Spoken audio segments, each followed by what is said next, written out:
Hello food lover, ABC వంటలకు స్వాగతం. ఈరోజు నూనెగా ఎలా ప్రిపేర్ చేయాలో కింద డిస్క్రిప్షన్లో వస్తుంది, చెక్ చేయండి.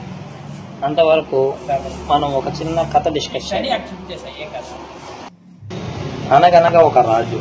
ఆ రాజు యుద్ధంలో తన ఒక కళ్ళు ఒక కాళ్ళు పోగొట్టుకున్నాడు. ఆ రాజుకి ఒకరోజు ఒక ఆలోచన వచ్చింది. తన చిత్రాన్ని అందంగా గీపించుకోవాలని అనుకున్నాడు. ఆ దేశంలో చాలామంది గొప్ప కళాకారులందరినీ పిలిపించాడు. ఆ రాజుకి ఒక కాలు ఒక కళ్ళు లేకపోవడంతో ఉన్నది ఉన్నట్టు గీస్తే ప్రాణాలు తీస్తాడేమో అని భయం. రాజుకు భయపడి ఏ కళాకారుడు చిత్రాన్ని గీయడానికి రాకపోవడంతో ఒక యువ కళాకారుడు నేను గీస్తా అని ముందుకొచ్చాడు.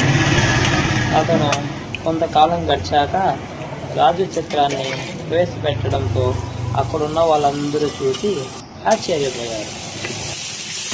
ఆ రాజు కూడా ఆ చిత్రం నచ్చడంతో ఆ కళాకారునికి బంగారు నాణ్యాలను సమర్పించాడు.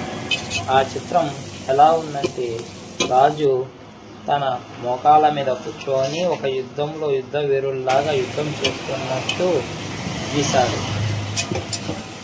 నేను చెప్పిన కథలో నీతి ఏమంటే, మనలో లోపాలను ఎత్తి చూపించే వాళ్ళకన్నా మన లోపాలను మనలో దాచి దాన్ని గొప్పగా ప్రదర్శించే వాళ్ళు మనతో ఉంటే చాలా మంచిదని నా అభిప్రాయం. My dear friends, first time కథ చెప్పాను. ఎలా ఉందో దయచేసి కామెంట్ చేయండి. బాగుందని కామెంట్ చేసినా పర్లేదు, బాగాలేదని కామెంట్ చేసినా పర్లేదు. అది కామెంట్కి రిప్లై ఇస్తాను. Thank you.